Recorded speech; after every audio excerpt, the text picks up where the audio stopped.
Do you remember the Sega Dreamcast? It was a great system with some awesome games. And as one of the 14 people who owned a Sega Dreamcast, I thought I would share 5 of my most remembered games. What's up, everybody? Arrg the Pirate here, and welcome to our first ever Do You Remember episode, where we take a look at some of the old games that I used to love throughout the years. And first up, we have Sonic Adventure for the Dreamcast. The original Sonic Adventure was amazing, and in 1998, I had been chasing Chaos Emeralds for years, and even played the terrible Sonic games like Spinball, Chaotix, Sonic 3D, all the bad ones. Man, some of those older Sonic games hurt to play. But then came Sonic Adventure, and it was a release title for the Dreamcast. It was awesome, and looking through the magazines, because that was when magazines were a thing, it looked lifelike. Oh man, it was great. I couldn't wait for it. And within 2 minutes of actually playing Sonic Adventures, I was hooked. And it kept getting better. There was actually a story. You had a girlfriend. Knuckles could just climb on everything and like punch people. And there was this giant fishing raccoon. I think his name was Big. Well, it was just an awesome game. And there was even this like little weird area that you could drop off, all the little animals. When you killed bad guys, they throughout Sonic's adventures, they've always dropped animals, and now you had a little place to store them, and you had this like little Tamagotchi pet that you could upload into the save cartridge that went in the top of the control. Oh, the Dreamcast was ahead of its time, and Sonic the Hedgehog was just so good. One thing I never really understood is everybody started calling Dr. Robotnik Eggman. Maybe one of y'all knows something about that. I've always been clueless about that. He was always Dr. Robotnik in every Sonic game ever. And now Sonic Adventures, he's Dr. Eggman, where like all of his ships were like the Egg Destroyer. I never understood that. I didn't watch the TV show or read comics or anything. So maybe that I'm missing something there. But yeah, like Dr. Eggman. That was so weird, but there was just so many cool things about Sonic Adventures. You could upgrade you could upgrade all the characters, and like Knuckles could dig underground. Sonic had this thing called the Lightspeed Dash, where if rings were in a row, he could just teleport and like fly through all of them at the speed of light. There was so many awesome things about Sonic the Hedgehog, and Sonic Adventures.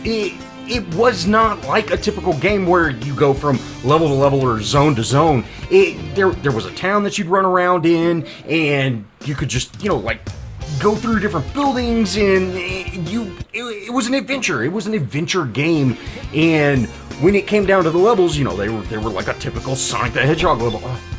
There were so many good things about this Sonic Adventures for the Dreamcast. I really miss this game.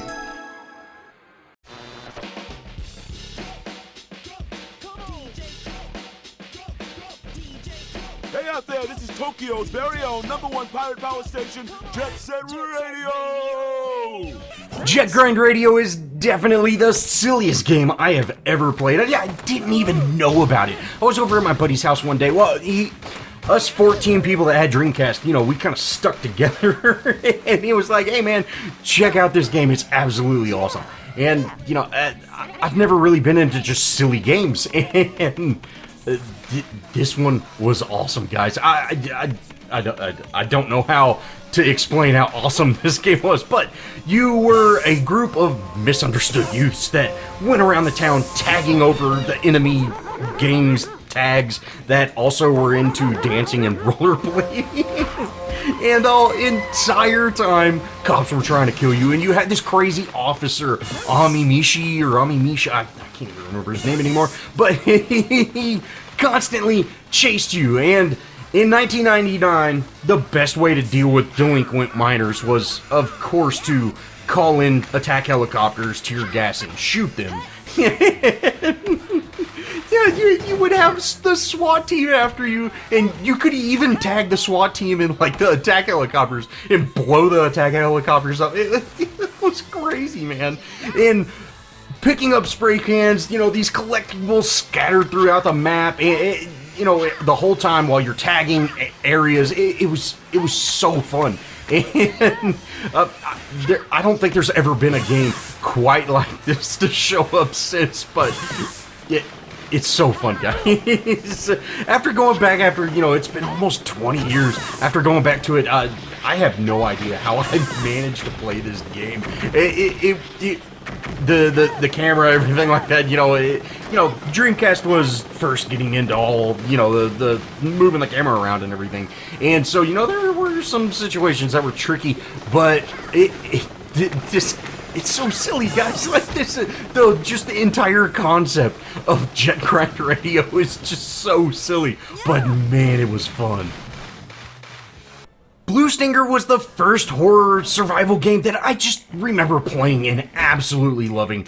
Of course, there were a lot of other horror survival games. Resident Evil was kicking off, and, there was Code Veronica on Dreamcast, but Blue Stinger was my game. Oh, man. It was definitely like Resident Evil, but mixed with, Dead Space, which Dead Space hadn't been out yet. It probably wasn't even thought up at that point, but oh man, it was awesome. There was this awkward love story there too, but I was probably too young to even understand what was going on. But basically, the back of the story is 65 million years ago, a meteorite crashed into the Yucatan Peninsula and it wiped out all the dinosaurs. And of course, in the year 2000, 20 years ago, the island emerged where the meteorite landed. This corporation set up their base on it, and then in 2019, which is now, you're playing Elliot Bogard, and he's this elite member of the yesteryear. Anyways, he's vacationing near this dinosaur island, and something falls from the sky and leaves the island sealed under a mysterious energy dome, and you're trying to figure out what's going on and save a bunch of people, basically. Blue Stinger was so good. Oh, I can't even describe how good it is. There weren't really just super puzzles or anything, but you would have to use clues, like, hey, you gotta unlock this special security door, but you don't know how to do it. You had to enter in the right number that was located on the door on the special panel, that kind of stuff. That typical survival horror game. And, oh man, it was so good. There was even like hidden things, where if you saved the guy at the beginning of the game, he gave you a napalm launcher. And, who doesn't want a napalm launcher? Blue Streak was so awesome. And then you get into this area. You're in the, shopping area. You're in the town shop center. And it's got, Christmas and happy music when you're killing these monster zombie alien things. Oh, this game was so much fun. And like I said, this game really turned me on to Resident Evil and even Dino Crisis. This was the first one I ever played, and it was so good.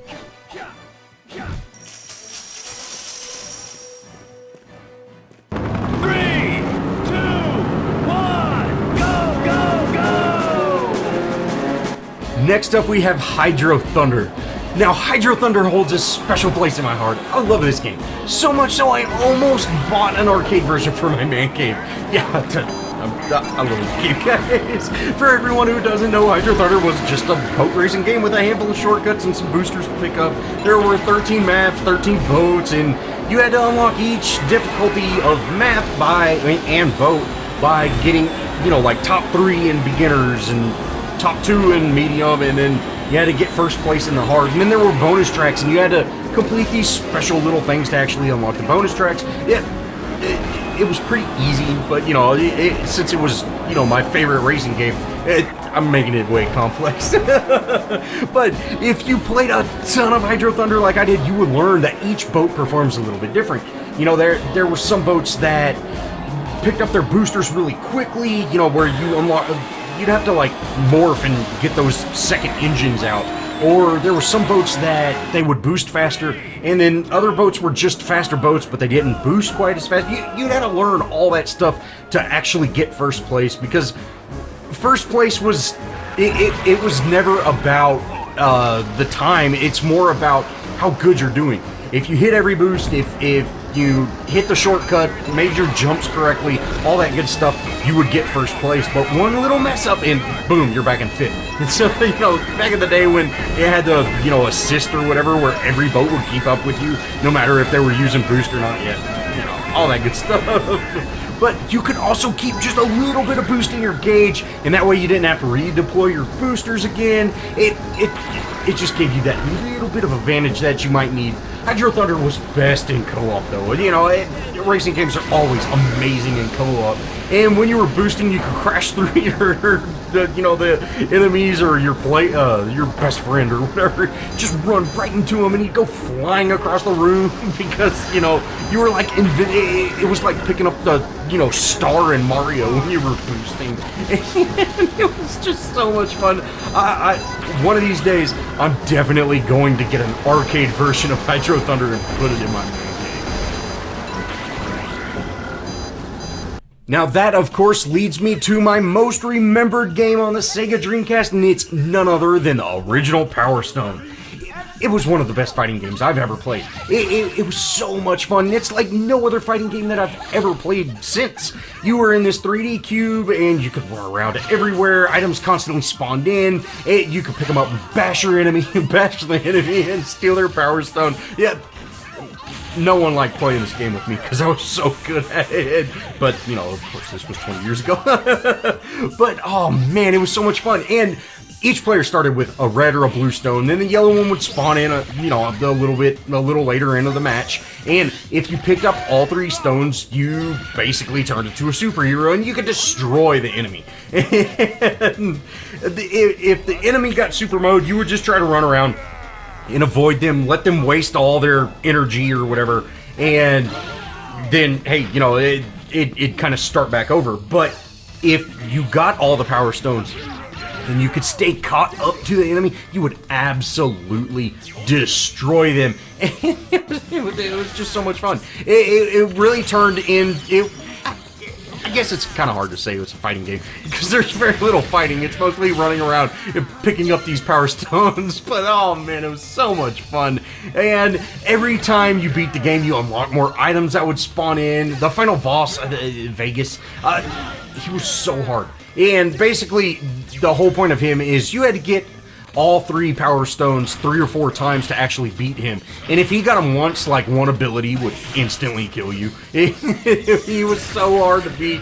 But then there was an actual final boss that was just a breeze. But oh man, it was so much fun. I cannot believe this game has never came back. Yeah, Power Stone was such a good, fun fighting game. The game, I mean guys, it really needs to be remade.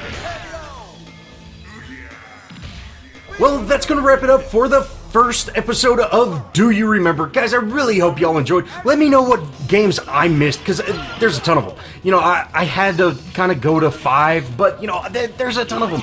Dino Crisis, Code Veronica, like I said earlier, or, I didn't even put in Crazy Taxi. There's a ton of them out there that, I just did not include. So if you would like to see another episode or maybe over another console, definitely let me know, guys.